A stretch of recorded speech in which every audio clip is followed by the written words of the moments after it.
Good morning. I couldn't remember which button to push. Oh my goodness. Um, Welcome to you, and I pray you had a great time off from Easter, and I pray that you are staying safe. It was a crazy, crazy, crazy Easter at the Hook household. We had family in town, and so that was good. And then there was a Monday, Thursday service and two Good Friday services, and then there was a wedding that I officiated at on Saturday, and then three services on Sunday. So I'm glad that we did not meet last week because I was exhausted. and but I am refreshed now, and it is a wonderful day in the Lord. I came back from my walk this morning. It was kind of nice out this morning. It was a little bit warm, actually.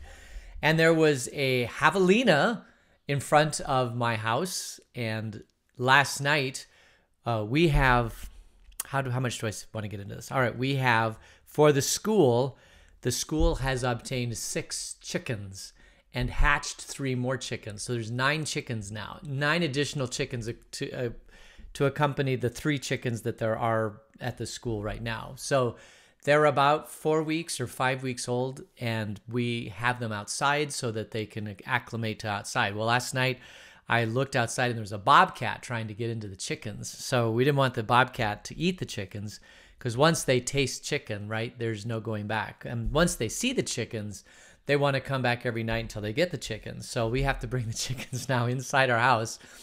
There's a big, huge carpet in our living room with the chicken cage in the middle of the carpet, because they poop and, they throw stuff everywhere. So at least for the next few days, until the bobcat realizes the chickens are no longer there. So anyway, but then this morning I saw javelina, and about 3 minutes before we started this morning, there was javelina walking in front of our house. So javelina are out, bobcats are out. All the animals are out because they're excited because it's spring, right? This is the time that we live for. It's spring, and spring is in the air. We're going to talk about that a little bit. And as far as birthdays goes, this is really strange.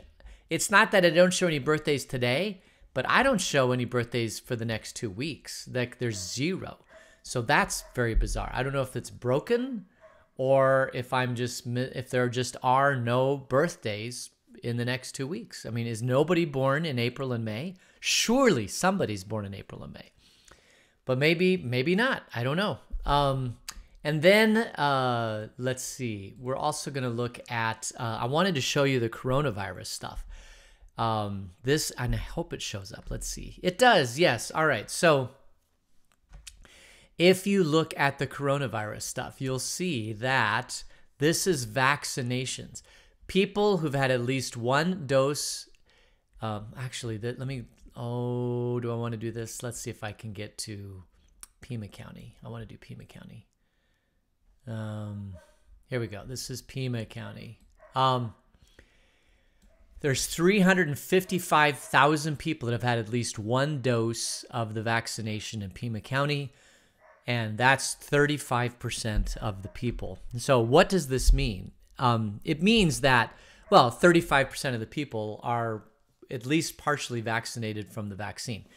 I'm not talking about variants and strains and all that sort of thing. I'm just talking about the original Pfizer, Moderna, Johnson & Johnson vaccines. And AstraZeneca, right, has not been approved yet. What this means is that 35%, roughly, let's say 35% of the people are somewhat vaccinated. And then there's also another 10 to 15% of the people who've already had the coronavirus, and they're not planning to get vaccinated. They have to wait 90 days. If they're going to get vaccinated at all, they're going to wait 90 days. I know a lot of people who have had this, and they're like, I've already had it, so I'm not going to get vaccinated. Okay, so that's 50% of the people. So what about the other 50%? Because we got to get up to 70%, 80% of the people.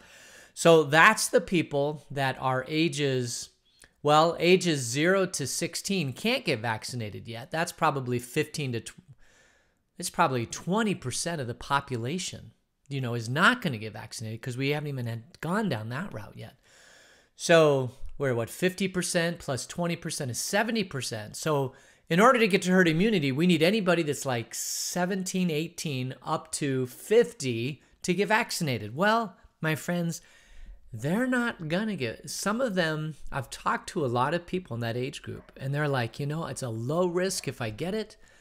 And I don't know, what the long-term effects are of this vaccine. I mean, I know short-term, the year that people took the thing, there were no long-term effects, but I've met a lot of people that are like not going to get vaccinated. So I think over the next week or 2 or 3, you're going to see the government like begging people to get vaccinated so that we can get to that herd immunity.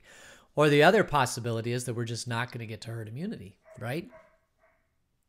Because the people who need to get vaccinated are like, I'm going to take the risk. It's not like it's polio, right? If everybody had polio, the effects of polio, I mean, you could get in an iron lung, you could be, could have all sorts of paralyzing diseases. The risk to a person in their 20s of this disease is very, very, very, very low. And so they're just weighing whether or not they want to have that risk or the risk of, the risk of getting the disease and getting through it, building up the antibodies naturally, or the risk of potentially, getting the vaccine and any long-term, 10, 20, 50 years in the future effects that may have there.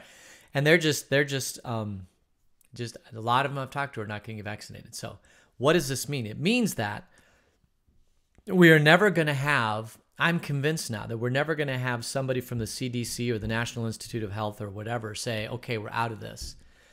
Because I don't think we'll ever be out of this. I think there's always going to be a threat of the next strain, the next virus, and all that sort of thing. And so we just have to live with the new normal. What we're doing at Christ Within Veil Church is that everybody that I've talked to that I think is at risk, all of them have at least had 1 vaccination. Most of them have had 2. And so I think it's just time for us to kind of slowly emerge back out of the hidey hole that we've been in for the last year. We have this saying in the Hook family that is based on, well, I don't know if it's based on Genesis, but it ties in with Genesis 1. They were in the ark for a year. If you add up all the time that Noah and his family were in the ark, they were in the ark for a year. And so we've always said in the Hook family, you can do anything for a year, which means if you're going to try a new job or you're going to go to a new school or you're going to go to Vail, Arizona and serve your vicarage. I mean, there's lots of things that bring change and fear into people's lives. But we've always said you can do anything for a year. And then after a year, you can change it up. You can do anything, but, stick it out for a while and see how it is. And so we've done this whole COVID thing, right? COVID-19 for about a year. And you can do anything for a year.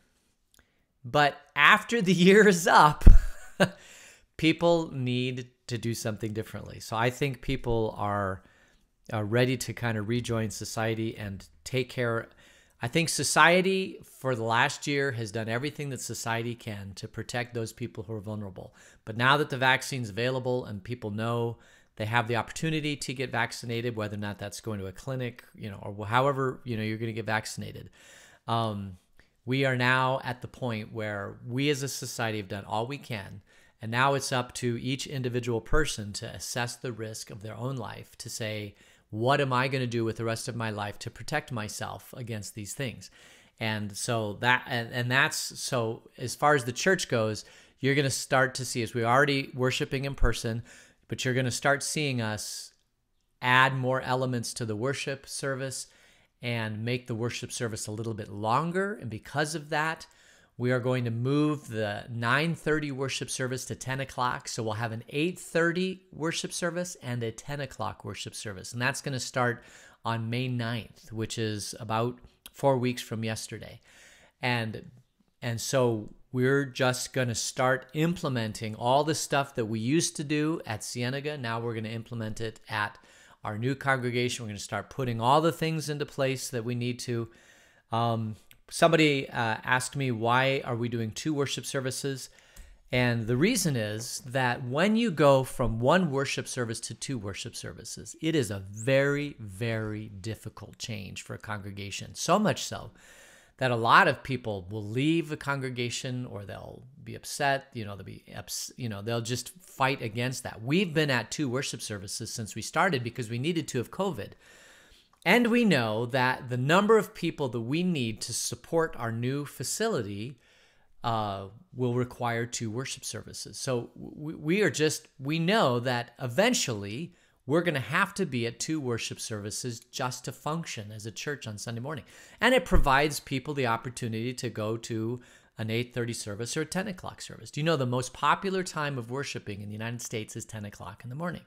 So that is on Sunday morning. So we know that we're going to have to be at 2 worship services at some point. And so do we really want to, we've already done the hard work of going to 2 worship services. Do we want to go back to 1 and then then go to 2 in the future? Or do we want to kind of prepare for 2? And that's the question, and it appears to us that going to 2 or remaining at 2 worship services for a while to see what happens is the best path forward. And there's a whole bunch of other reasons for that. So anyway, that is the plan, and we will see how that goes. We can try anything for a year. If it turns out that just doesn't work for us, and we need to go to a plan B or a plan C, we can always do that. But for right now, we're just going to move forward with this and see how that goes. Now, what that means is that we have to have a lot more people involved, because you have to now have an usher team for one service, an usher team for the other service, a welcome team for one, a welcome. It just does add to the amount of people needed to pull off a Sunday morning.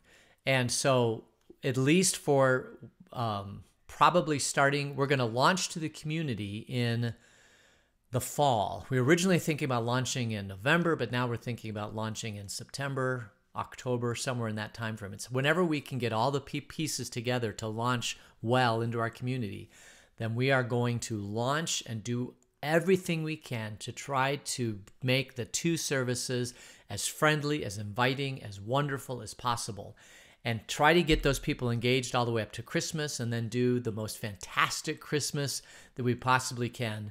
And then after that, we'll all, die of exhaustion, take off the month of January, February, I don't know. But the goal is to have every hand on deck to put our best foot forward that we possibly can when we launch in the fall.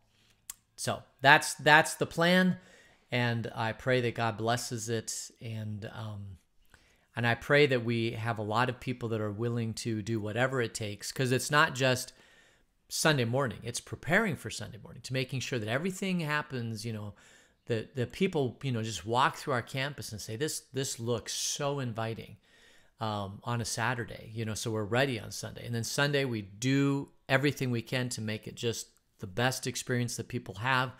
And then the follow-up of people, just to make sure, hey, we're so glad that you joined us, God bless your day and all that sort of thing, that the follow-up happens. So there's the pre-worship on Sunday morning, there's the worship Sunday morning, and then there's a follow-up on Sunday morning. All those pieces have to be put into place so that people just understand who we are and are, welcomed into our community. So we are going to start a new Bible study today. I think I'll just go ahead and get into it.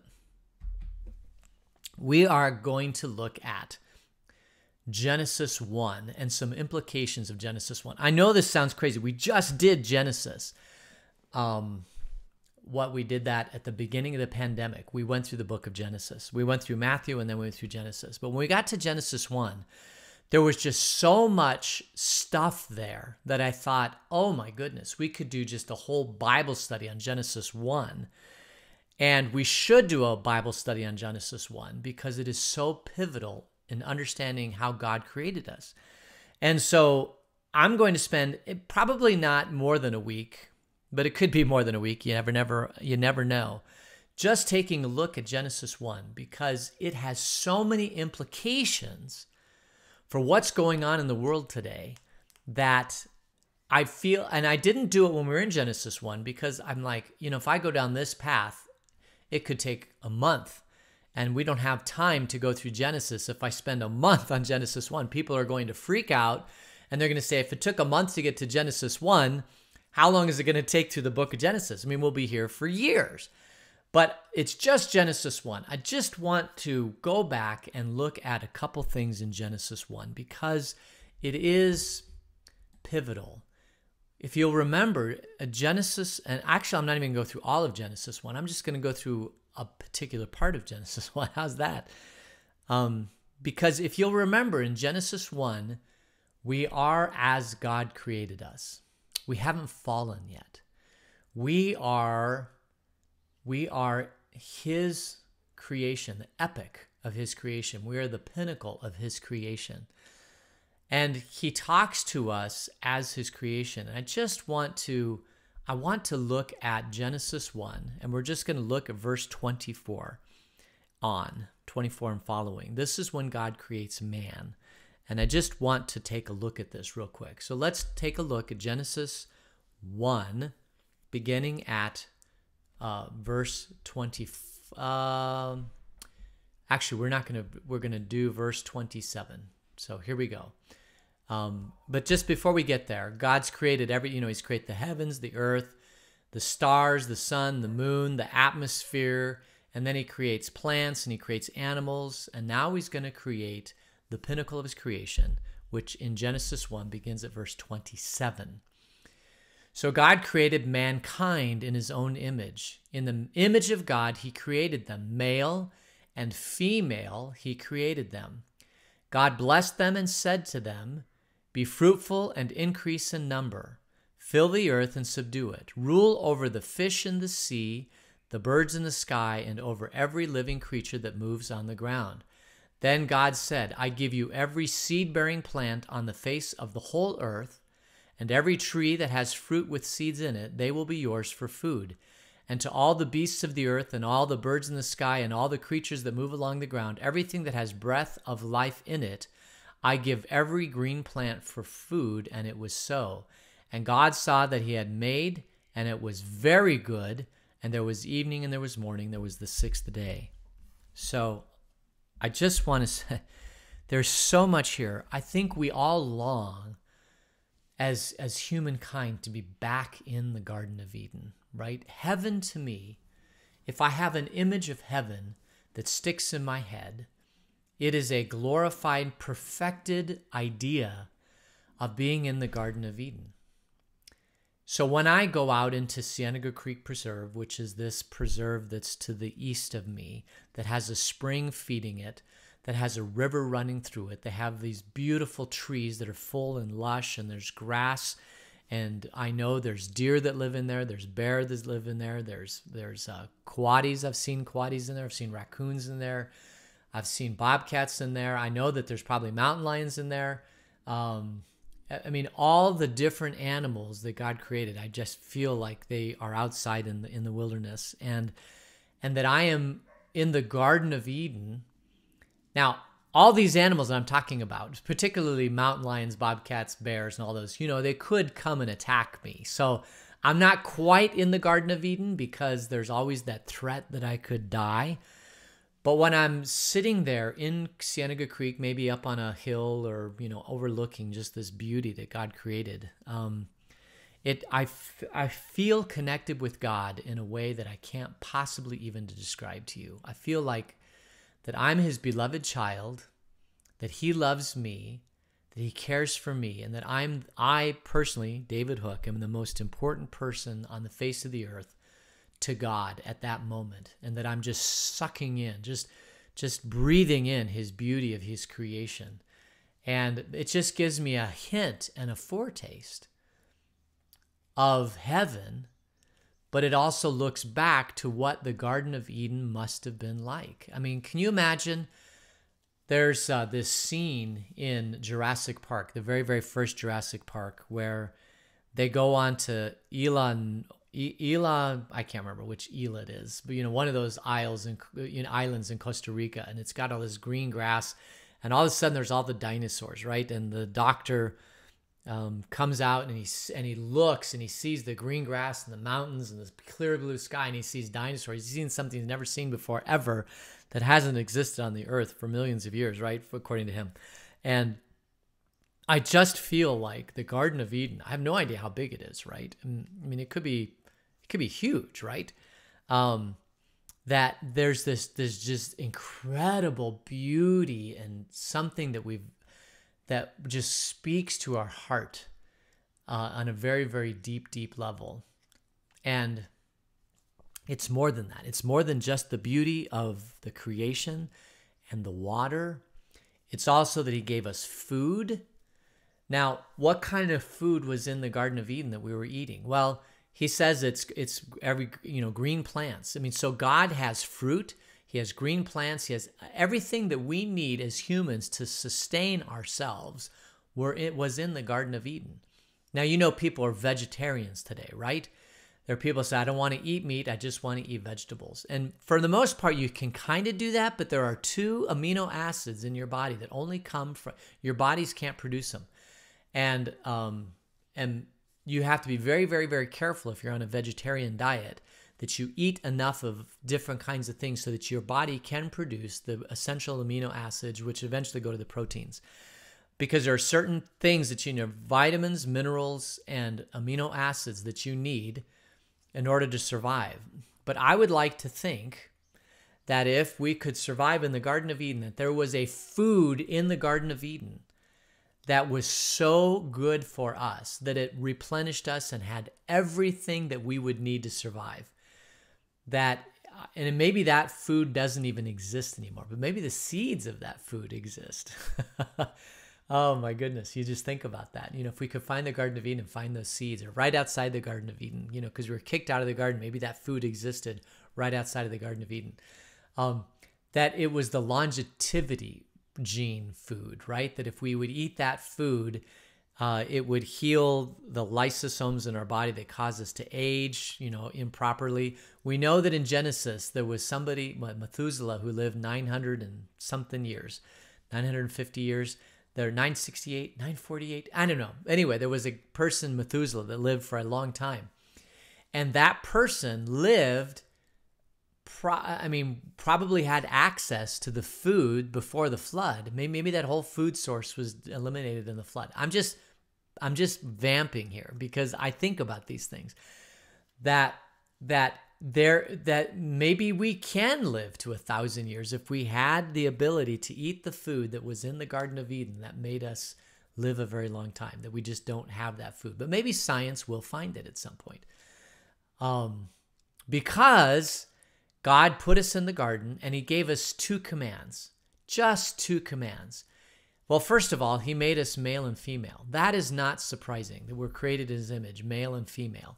Every other animal in the animal kingdom is created in male and female.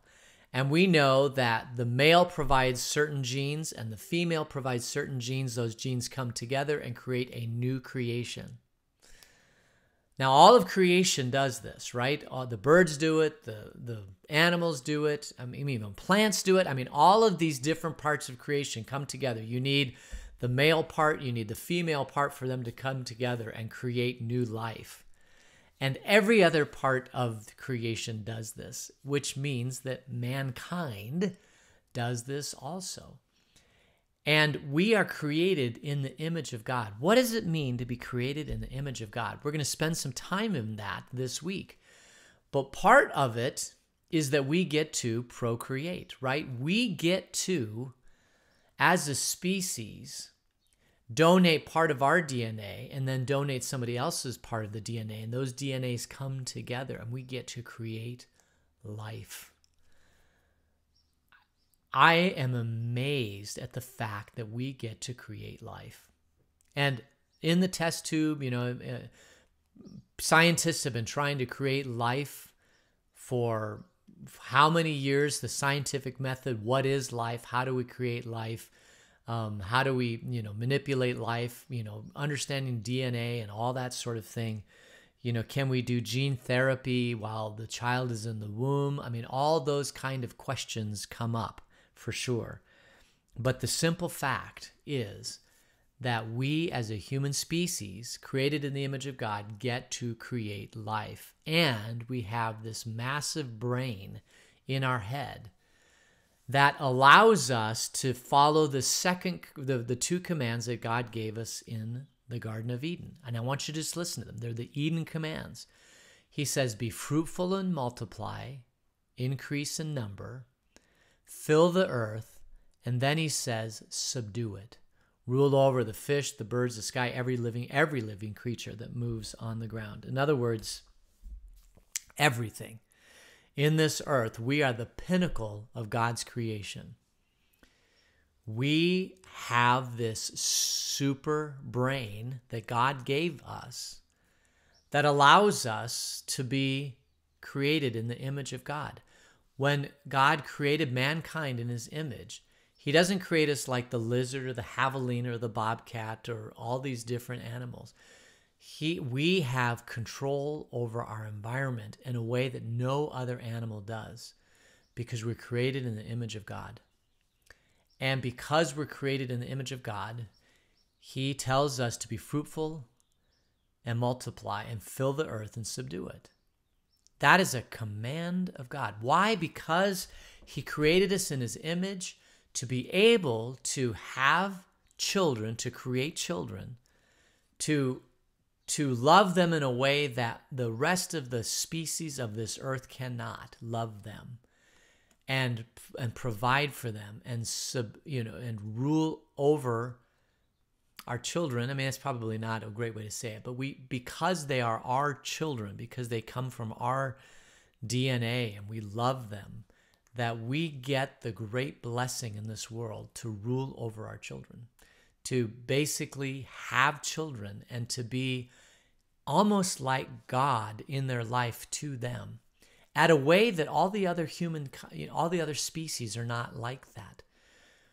We get to love our children, and we get to raise our children. We get to subdue the earth and subdue the earth with our children.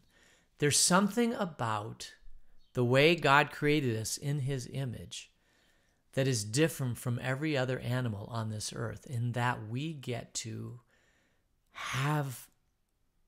create life, and then we get to be almost like God in raising that life and growing that life and being intelligent human beings to that life, which is different. I know that other animal species like elephants have children that they love, but they are helpless because they've got a smaller brain. We, as a humankind species, have ability to love and raise our children in a way that no other species has. And that is a great gift from God. It is a huge gift from God. Unlike any other species on earth, we get to have children and raise them and nourish them and help them to grow. And then at some point, we get to watch them, or they get to leave home and have their own children and raise their own children. And